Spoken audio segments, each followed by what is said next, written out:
Hello student, मैं संगीता त्यागी class 10 subject Hindi संचयन के पाठ 1 हरिहर काका का अध्ययन कराऊंगी। इसमें हरिहर काका के लेखक हैं मिथिलेश्वर। तो इन्होंने बहुत ही सुंदर कहानी लिखी है हरिहर काका के ऊपर। आज समाज में बुज़ुर्गों की क्या स्थिति है, जिनके परिवार नहीं है, जिनकी शादी नहीं होती, बच्चे नहीं होते, तो उन बुज़ुर्गों के साथ किस तरह का व्यवहार किया जाता है समाज में, तो उसके ऊपर ही ये कहानी लिखी हुई है और लेखक हैं इसके मिथिलेश्वर। आगे हम अब कहानी को पढ़ेंगे कि हरिहर काका थे। हरिहर काका के यहाँ से मैं अभी अभी लौटा हूँ। कल भी उनके यहाँ गया था, लेकिन ना तो वह कल ही कुछ कह सके और न आज ही। दोनों दिन उनके पास मैं देर तक बैठा रहा, लेकिन उन्होंने कोई बातचीत नहीं की। इसमें हरिहर काका हैं और उनकी स्थिति बिगड़ी हुई है, खराब है, जो कि लेखक अपने लिए बता रहे हैं कि वह हरिहर काका के यहाँ से अभी अभी लौटे हैं। कल भी उनके यहाँ गए थे, लेकिन कल भी वह कुछ नहीं बोले थे। दोनों दिन में उनसे लेखक कुछ भी नहीं बोले, उन्होंने कोई बातचीत नहीं की लेखक से।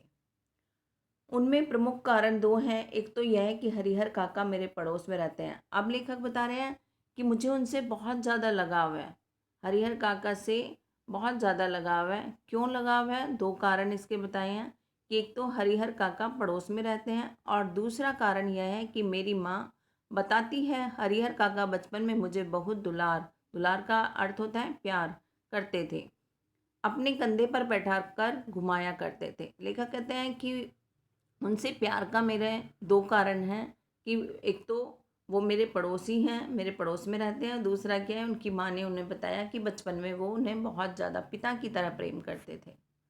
हरिहर काका के बारे में मैं सोचता हूँ तो मुझे लगता है कि वह यह समझ नहीं पा रहे कि कहें तो क्या कहें।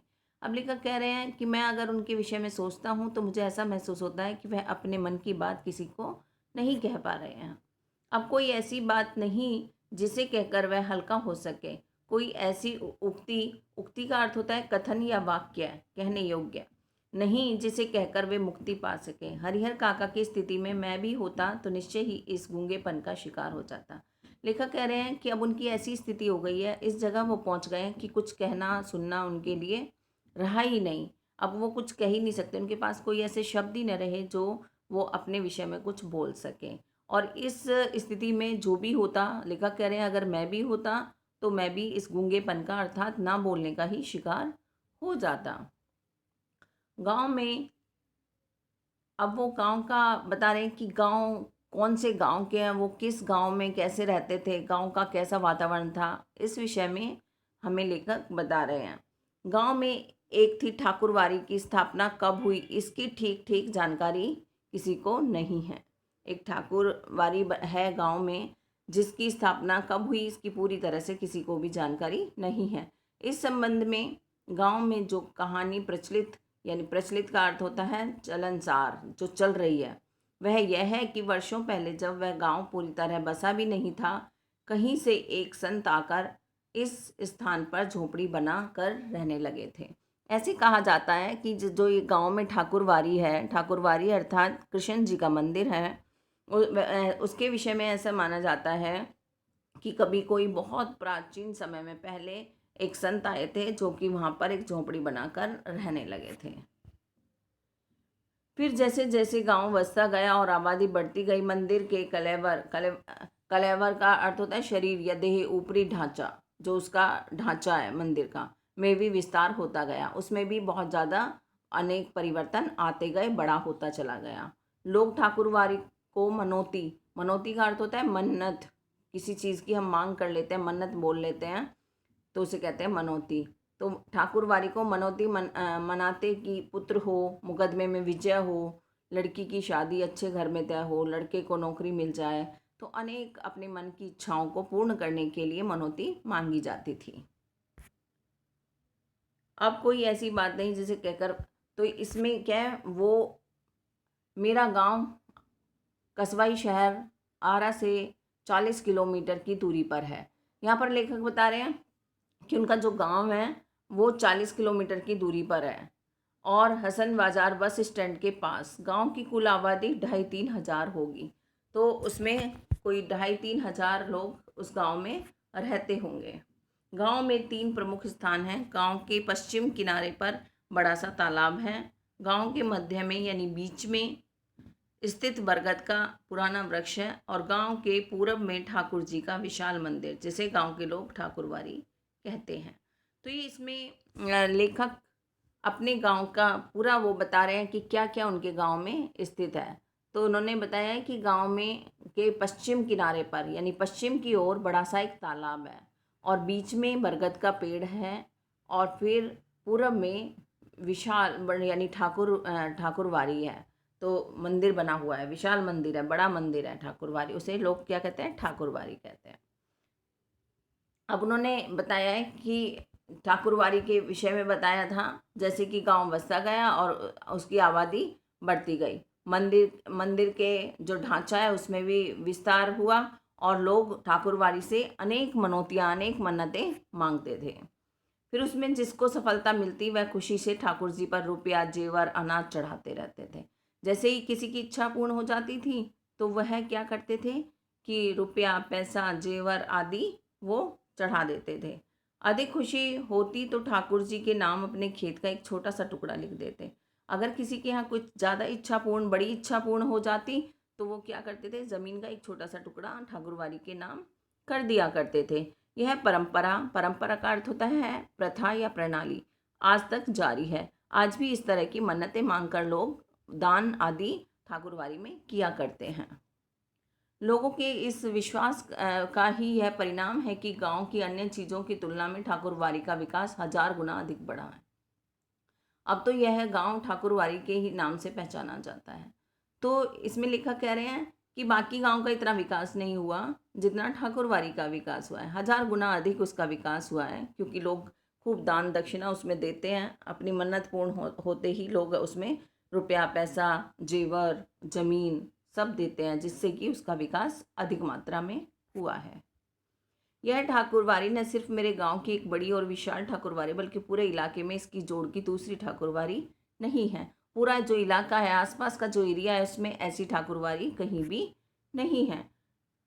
ठाकुरवाड़ी के नाम पर 20 बीघे खेत हैं। धार्मिक लोगों की एक समिति संस्था है जो ठाकुरवाड़ी की देखरेख और संचालन का अर्थ होता है नियंत्रण करना या चलाना के लिए 3 साल पर एक महंत और एक पुजारी की नियुक्ति का अर्थ होता है तैनाती या लगाया गया है या रखा गया है, करती है। तो इसमें ठाकुरवाड़ी के नाम पर कितने हैं, 20 बीघे खेत है। 20 बीघे खेत ठाकुरवाड़ी के नाम पर है और इसमें क्या एक समिति बनाई हुई है, एक संस्था बनाई हुई है ठाकुरवाड़ी की देखरेख के लिए, संचालन यानी उसको चलाने के लिए। प्रत्येक 3 साल पर एक महंत और एक पुजारी की नियुक्ति होती है। 3 साल बाद फिर नया पुजारी और नया महंत वहाँ पर चुना जाता है। जब भी बाढ़ या सूखे की चपेट का अर्थ होता है आघात या प्रहार होना में आता है तो ठाकुरवाड़ी के अहाते यानी चारों ओर से दीवार से घिरा हुआ मैदान, अहाता बोलते हैं चारों तरफ से जिसमें बाउंड्री वाल हो जाती है, में तंबू लग जाता है। जब भी कोई आपदा आ जाती है तो वो सभी लोग इसमें ठाकुरवाड़ी के आंगन में आकर ठहरते हैं। लोग और ठाकुरवाड़ी के साधु संत अखंड निर्विघ्न हरि कीर्तन शुरू कर देते हैं, यानी जिसमें खंडित ना हो, लगातार एक साथ चलने वाला कीर्तन शुरू कर देते हैं। इसके अतिरिक्त गांव में किसी भी पर्व त्योहार की शुरुआत ठाकुरवाड़ी से ही होती है। गांव में कोई भी त्योहार, कोई भी पर्व मनाया जाता है तो ठाकुरवाड़ी से सबसे पहले उसमें शुरुआत की जाती है, वहीं से ही वह त्यौहार शुरू होता है। लोगों के खलिहान में जब फसल का जो दाना है यानी जो धान आता है या उस खेत से जो फसल निकलती है वो होकर अनाज की ढेरी तैयार हो जाती है, तब ठाकुरवाड़ी के नाम उगम तो अगम का प्रयोग लाने से पहले देवता के लिए निकाला गया अंश अगम।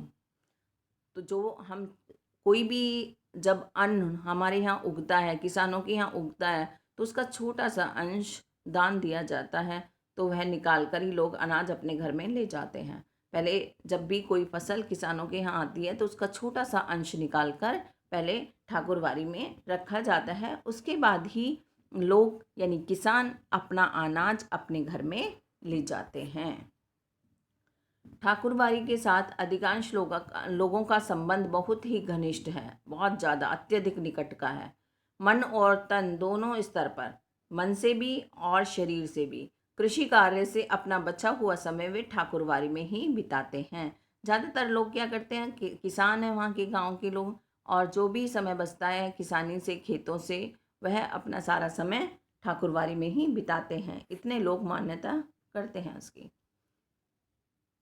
अब इसमें हरिहर काका ने ठाकुरबाड़ी में जाना बंद कर दिया। पहले वह ठाकुरबाड़ी में जाते थे। परिस्थितिवश ऐसा हुआ, परिस्थितियों के कारण इस तरह से हुआ कि हरिहर काका ने ठाकुरबाड़ी में जाना बंद कर दिया। पहले वो लगातार जाते थे ठाकुरबाड़ी में, लेकिन कुछ कारण ऐसे रहे होंगे जिसके कारण वह ठाकुरबाड़ी में नहीं जाते थे। पहले वह ज़्यादातर ठाकुरबाड़ी में जाते रहते थे। मन बहलाने के लिए कभी कभी मैं ठाकुरबाड़ी में जाता हूँ, ऐसा उन्होंने कहा। हरिहर काका 4 भाई थे। हरिहर काका के विषय में लेखक बता रहे हैं कि वो 4 भाई थे। उनकी शादी हो चुकी थी। हरिहर काका के अलावा अतिरिक्त यानी 4 भाई थे, लेकिन 3 भाइयों की शादी हुई थी। हरिहर काका की शादी नहीं हुई थी। उनके अलावा सबके बाल बच्चे थे। बड़े और छोटे भाई के लड़के काफ़ी सियाने, यानी सियाने का मतलब होता है बड़े, हो गए थे। 2 की शादियां हो गई थी। उसमें से एक पढ़ लिख कर शहर के किसी दफ्तर में क्लर्की यानी लिपिक या कर्मचारी करने लगा था, यानी वो क्लर्की की नौकरी करने लगा था। तो वो 4 भाई थे हरिहर काका। हरिहर काका की शादी नहीं हुई थी, बाकी तीनों की शादी हुई थी, जिनके बच्चे भी बड़े हो गए थे, जो कि उनमें से एक लड़का कर्मचारी था और वह नौकरी भी करने लगा था। हरिहर काके के परिवार के पास कुल 60 बीघे खेत हैं। अब हरिहर जो काका हैं उनके कितने बीघे? 60 बीघे खेत हैं। प्रत्येक भाई के हिस्से में 15 बीघे पड़ेंगे। कृषि कार्य ये लोग निर्भर हैं, शायद इसलिए अब तक संयुक्त परिवार के रूप में ही रहते आ रहे हैं। हरिहर काका का परिवार संयुक्त परिवार है। चारों भाई एक साथ रहते हैं और उनकी 60 बीघे जमीन है, जो कि एक भाई के जो हिस्से में आती है वो 15 बीघे जमीन आती है, और वो लोग कृषि कार्य पर ही निर्भर हैं, इसीलिए संयुक्त परिवार भी है उनका। कुछ दिन तक वे हरिहर काका की खोज खबर लेती रहे। उन्हें कोई पूछने वाला नहीं था। पहले उनकी जो भाभियाँ थी उन्हें बहुत ज़्यादा अच्छे से रखते थे, बहुत उनकी सेवा भाव करते थे, लेकिन कुछ दिन तक वे हरिहर काका की खोज खबर लेती रहीं। फिर उन्हें कौन पूछने वाला। ठहर चौका लगाकर पंखा झलते हुए अपने मर्दों को अच्छे अच्छे व्यंजन, अच्छा खाना खिलाती। हरिहर काका के आगे तो बच्ची कुची चीज़ें आती। कभी कभी तो हरिहर काका को रूखा सूखा खाकर ही संतोष करना पड़ता। संतोष का अर्थ होता है तृप्ति, और व्यंजन अच्छा खाना। तो इसमें हरिहर काका के परिवार में क्या था कि उनकी भाइयों की 3 भाइयों की शादी हो रही थी, तो वो जो उनकी महिलाएं थीं वो उनको पंखा करते हुए उन्हें अच्छा अच्छा भोजन खिलाती थी, लेकिन हरिहर काका को कोई पूछने वाला नहीं था और उन्हें बेचारों को रूखी सूखी खाकर ही तृप्त रहना पड़ता था। हरिहर काका के तीनों भाइयों ने अपनी पत्नियों को यह सीख दी रखी थी कि हरिहर काका की अच्छी तरह से सेवा करें, समय पर उन्हें नाश्ता खाना दे, किसी तरह की तकलीफ न होने दे। उनके भाइयों ने अपनी पत्नियों से कहा हुआ था कि हरिहर काका को सब चीज़ मिलनी चाहिए और उनकी सेवा भाव होता रहना चाहिए, नाश्ता खाना सब समय पर मिलता रहना चाहिए, जबकि हो रहा था उनके विपरीत। तो इसमें क्या था, कुछ दिन तक तो ऐसा होता रहा, कुछ दिन तक तो उनको खाना समय से मिलता रहा, लेकिन फिर बाद में ऐसा नहीं होता था। तो हरिहर काका की खोज खबर लेने वाला कोई नहीं था। सब अपने अपने पतियों को ही अच्छी तरह से खाना देते थे और पंखा झलते थे, लेकिन हरिहर काका को रूखा सूखा खाना खाकर ही तृप्त होना पड़ता था। फिर एक दिन तो विस्फोट फूट कर बाहर निकला। एक दिन क्या हुआ दालान इसमें कि एक दिन कोई उनके यहाँ एक मेहमान आने वाला था और वो आया तो अच्छे अच्छे व्यंजन बने हुए थे। तो एक दिन तो विस्फोट का मतलब होता है फूटकर बाहर निकल गया। उस दिन हरिहर काका की सहनशक्ति जवाब दे गई। उस दिन शहर में क्लर्की करने वाले भतीजे का एक दोस्त गांव आया था। उसी के आगमन यानी आने पर उपलक्ष्य यानी उसके संकेत में 2-3 तरह की सब्जी बनी थी। चटनी, रायता आदि बने थे। मतलब काफ़ी अच्छा व्यंजन बना था। तो उस दिन हरिहर काका को बहुत गुस्सा आया। एक क्लर्क का जो दोस्त था, भतीजे का दोस्त आने वाला था, तो उसके आने के उपलक्ष्य में, उसके आने की खुशी में उसके लिए बहुत सारे सब व्यंजन बनाए गए। अब दालान के कमरे में अकेले पड़े हरिहर काका को स्वयं उठकर अपनी ज़रूरतों की पूर्ति करनी पड़ती थी। ऐसे वक्त अपनी पत्नी को याद कर कर के हरिहर काका की आंखें भर आती थी। यानी हरिहर काका की शादी तो हुई थी, लेकिन उनकी पत्नी समय से पूर्व ही मर गई थी। और उनको कई बार अपनी पत्नी की पड़े पड़े याद आती थी, और भाइयों के परिवार के प्रति मोहभंग यानी प्रेम की भ्रांति का नाश की शुरुआत इन्हीं क्षणों में हुई। लेटे लेटे वो एक बार बीमार पड़ गए थे, और लेटे लेटे वह देखते रहते थे, लेकिन कोई भी उनको पूछने वाला नहीं था। अकेले पड़े रहते थे, और इसी अकेले अकेले ही उन्हें अपनी पत्नी की याद आती, और वह आंखों में पानी भर आता था। और तभी से ही इस परिवार अपने भाइयों के परिवार के प्रति उनका मोह भी भंग हो गया। यानी अब उनका धीरे धीरे प्रेम समाप्त होता चला गया। लेकिन बात बिल्कुल विपरीत हुई। जब इसमें क्या है, जब उसका दोस्त आया, दोस्त के आने के बाद जो भी खाना था, व्यंजन था, सभी लोगों ने खा लिया, और उनके लिए कुछ भी नहीं बचा। लेकिन इसके विपरीत हुआ, सबने खाना खा लिया, उनको कोई पूछने तक नहीं आया। उनके 3 भाई खाना खाकर खलियान में चले गए, खेतों में चले गए। दवनी, गेहूं, धान निकालने की प्रक्रिया हो रही थी। वे इस बात के प्रति निश्चित यानी बेफिक्र थे कि हरिहर काका को तो पहले ही खिला दिया गया होगा। उनके भाइयों को ये नहीं पता था कि हरिहर काका को भोजन नहीं दिया गया है। वो तो खाना वाना खा के खेतों पर चले गए। हरिहर काका क्योंकि बीमार थे, और वो इंतज़ार कर रहे थे कोई उनसे पूछने आए। बहुत सारा व्यंजन बना था, उनका मन भी कर रहा था कि आज अच्छा अच्छा व्यंजन बना है और मैं अच्छे से खाऊंगा, लेकिन कोई भी उनको पूछने के लिए नहीं आया।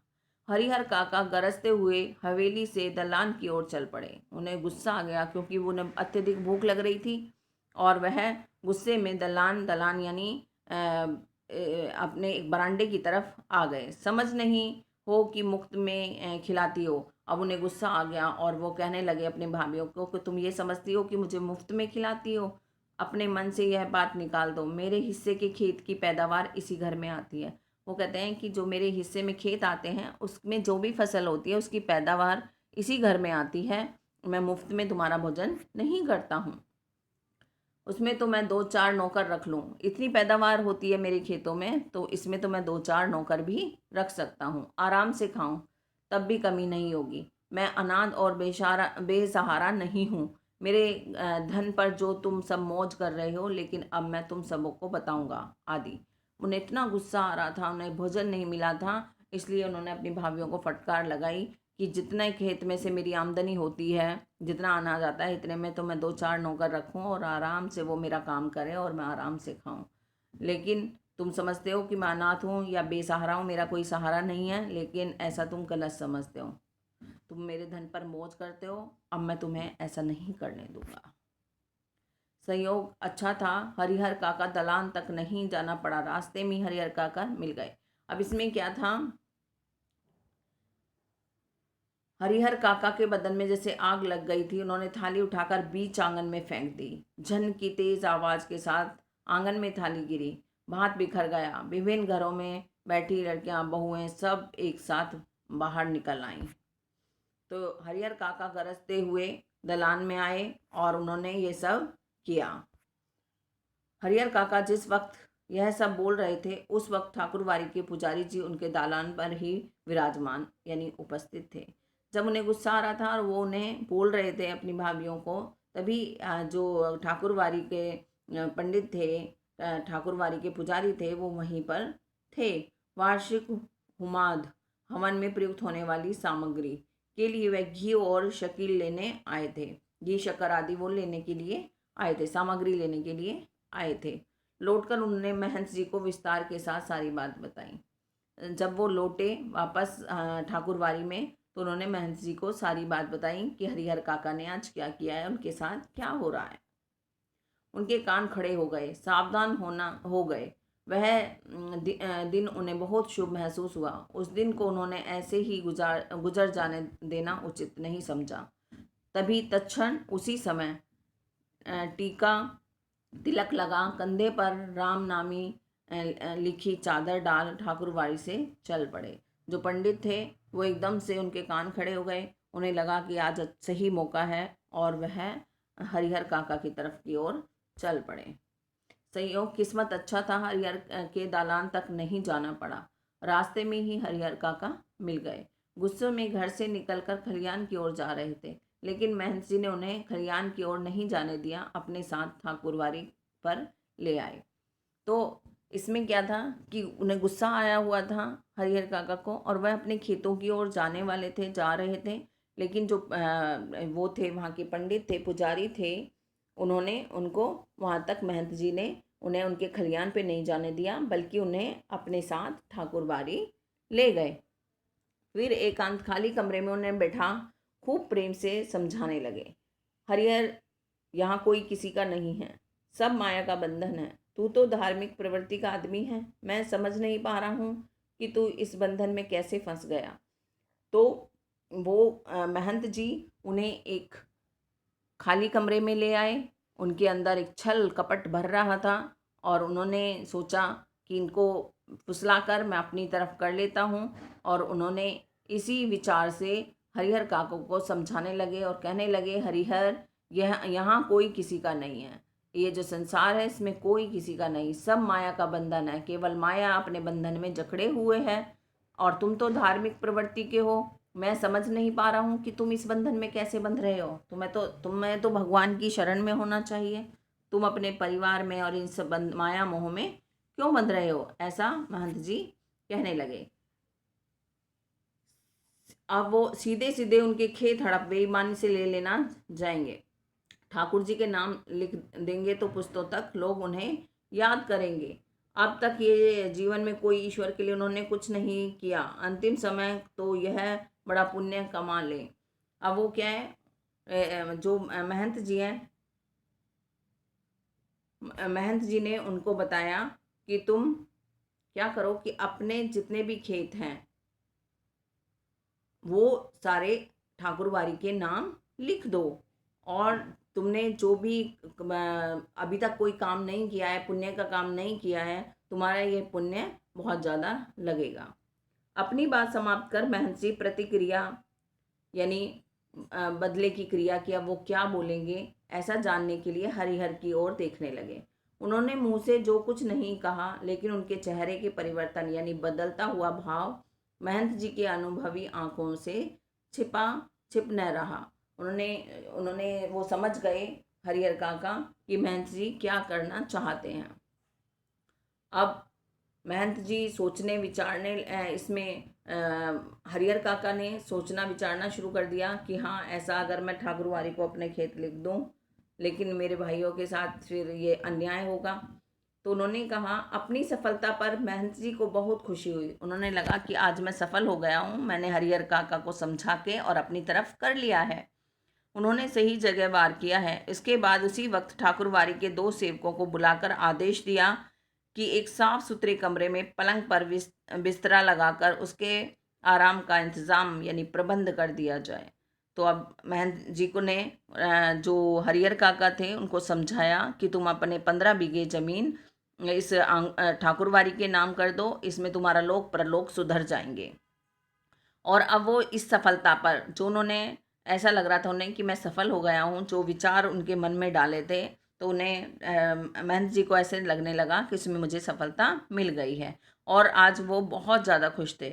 उन्होंने ऐसा लग रहा था कि सही जगह वार किया है। उसके बाद उसी वक्त ठाकुरवाड़ी के 2 सेवक आए और उनको आदेश दिया कि साफ सुथरे कमरे में पलंग पर एक बिस्तर लगाओ हरिहर काका के लिए और उनके इंतज़ाम का प्रबंध करो।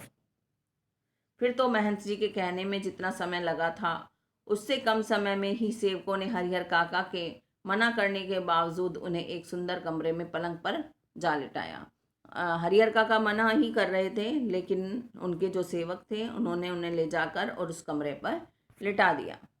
उन्होंने महंत जी उन्होंने पुजारी जी को यह समझा दिया कि हरिहर काका के लिए विशेष रूप से भोजन की व्यवस्था करें। हरिहर काका को महंत जी एक विशेष उद्देश्य से ले आए थे, इसलिए ठाकुरवाड़ी में चहल पहल शुरू हो गई थी। महंत जी ने अपने मन में सोचा था, एक विशेष उद्देश्य था उनका कि उनकी जमीन को हड़प लेना, और उन्होंने सभी पुजारियों को यह आदेश भी दे दिया था कि अच्छा अच्छा इन्हें भोजन कराया जाए। और आंगनवाड़ी में उसकी चहल पहल भी दिखाई देने लगी थी। सभी लोग चौकन्ने हो गए थे, जैसे एक मुर्गा आकर फंस गया हो। उधर शाम को हरिहर काका के भाई जब खलियान से लौटे तब उन्हें इस दुर्घटना का पता चला, तो अपनी पत्नियों पर वे खूब बरसे। फिर एक जगह ठहरकर चिंतामग्न होना, सोच में पड़ना हो गए। हालांकि गांव के किसी व्यक्ति ने भी उनसे कुछ नहीं कहा था। अब जब शाम के टाइम वो काम करके उनके भाई खलियान से यानी खेतों से लौटे, तो उन्हें पूरी घटना का पता चला कि आज क्या हुआ है, और उन्होंने अपनी पत्नियों को डांटा कि ऐसा क्यों होने दिया, ऐसा क्यों हुआ। हालांकि गांव वालों ने उन्हें कुछ भी नहीं बताया था। महंत जी ने हरिहर काका को क्या क्या समझाया, इसकी भी जानकारी उन्हें नहीं थी। हरिहर काका के भाइयों को ये भी जानकारी नहीं थी कि महंत जी ने उनके साथ कैसा सलूक किया, उन्हें क्या क्या क्या समझाया है। लेकिन उसके बावजूद उनका मन शंकालु, शंकालु का अर्थ होता है संदेह करने वाला, फिर भी शंकालु हो रहा था, संदेह था उनके मन में, और बेचैन यानी व्याकुलता थी। दरअसल बहुत सारी बातें ऐसी होती हैं जिनकी जानकारी बिना बताए ही लोगों को मिल जाती है। बहुत सारी जानकारी ऐसी होती है कि शायद ऐसा ना कर दिया हो, क्योंकि वो अकेले थे, लोग भड़का ना दें। तो ऐसी बहुत सारी जानकारी ऐसी होती हैं कि जो लोगों को बिना बताए ही समझ में आने लगती हैं, जो कि उनके भाइयों को समझ में आ रही थी। एक संदेह था कि पता नहीं उन्होंने क्या उनके साथ में बोला होगा। शाम गहराते गहराते हरिहर काका के तीनों भाई ठाकुरवाड़ी पहुंचे। जैसे ही शाम हुई वैसे ही तीनों भाई ठाकुरवाड़ी पहुंच गए। उन्होंने हरिहर काका को वापस घर चलने के लिए कहा। इससे पहले कि हरिहर काका कुछ कहते, महंत जी बीच में आ गए। आज हरिहर काका को यहीं रहने दो, बीमारी से उठा है, इसका मन अशांत है, ईश्वर के दरबार में रहेगा तो शांति मिलेगी। जब तीनों भाई हरिहर काका को लेने के लिए गए और उन्होंने उनसे घर वापस चलने के लिए कहा, तो बीच में महंत आ गए और महंत जी ने कहा कि आज हरिहर को यहीं पर रहने दो, क्योंकि ये बीमार होकर उठा है। अगर ये ठाकुरवाड़ी में रहेगा तो इसका मन शांत रहेगा, ईश्वर के दरबार में रहेगा तो इसको शांति की प्राप्ति होगी।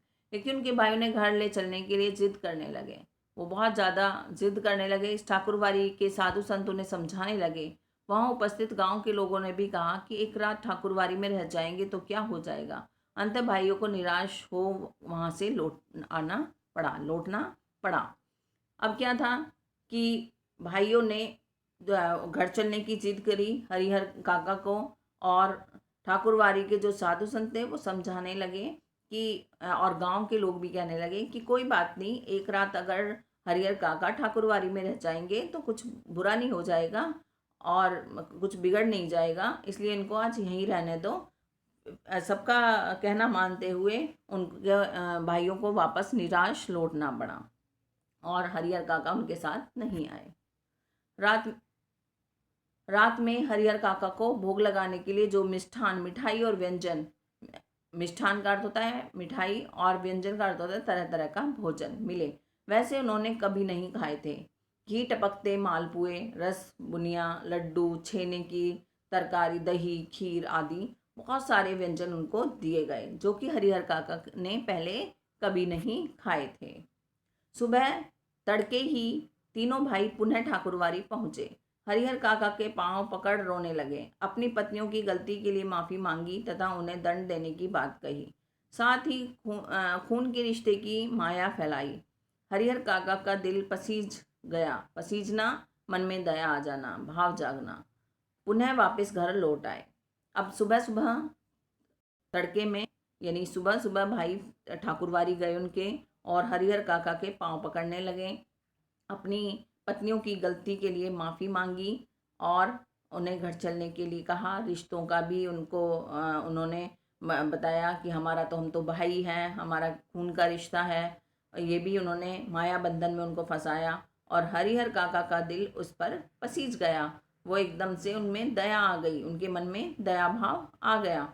वह पुनः घर लौट आए, वापस अपने भाइयों के साथ हरिहर काका लौट आए। फिर उनकी आवभगत और जो खातिर शुरू हुई, वैसी खातिर किसी के यहाँ मेहमान आने पर भी नहीं होती होगी। उनकी रुचि और इच्छा के मुताबिक दोनों जून जून मतलब दोनों समय खाना नाश्ता तैयार। 5 महिलाएं उनकी सेवा में मुस्तैद रहती, यानी वहाँ पर हमेशा मौजूद रहती।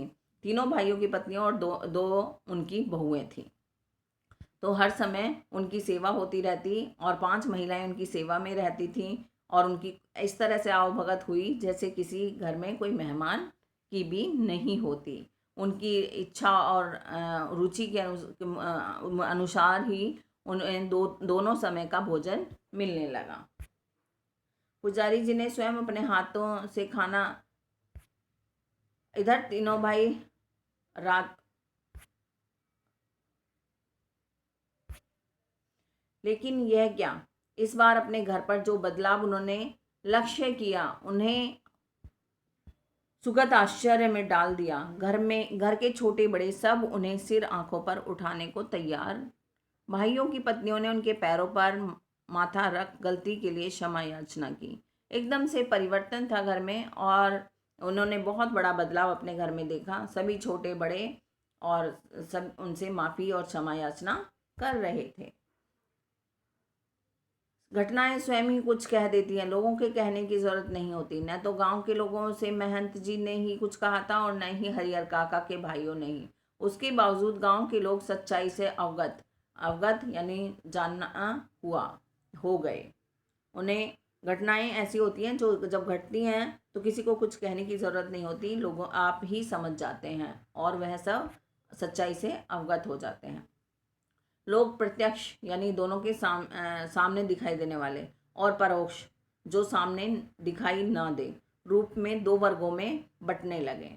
यानी जो गांव के लोग थे 2 भागों में बंट गए।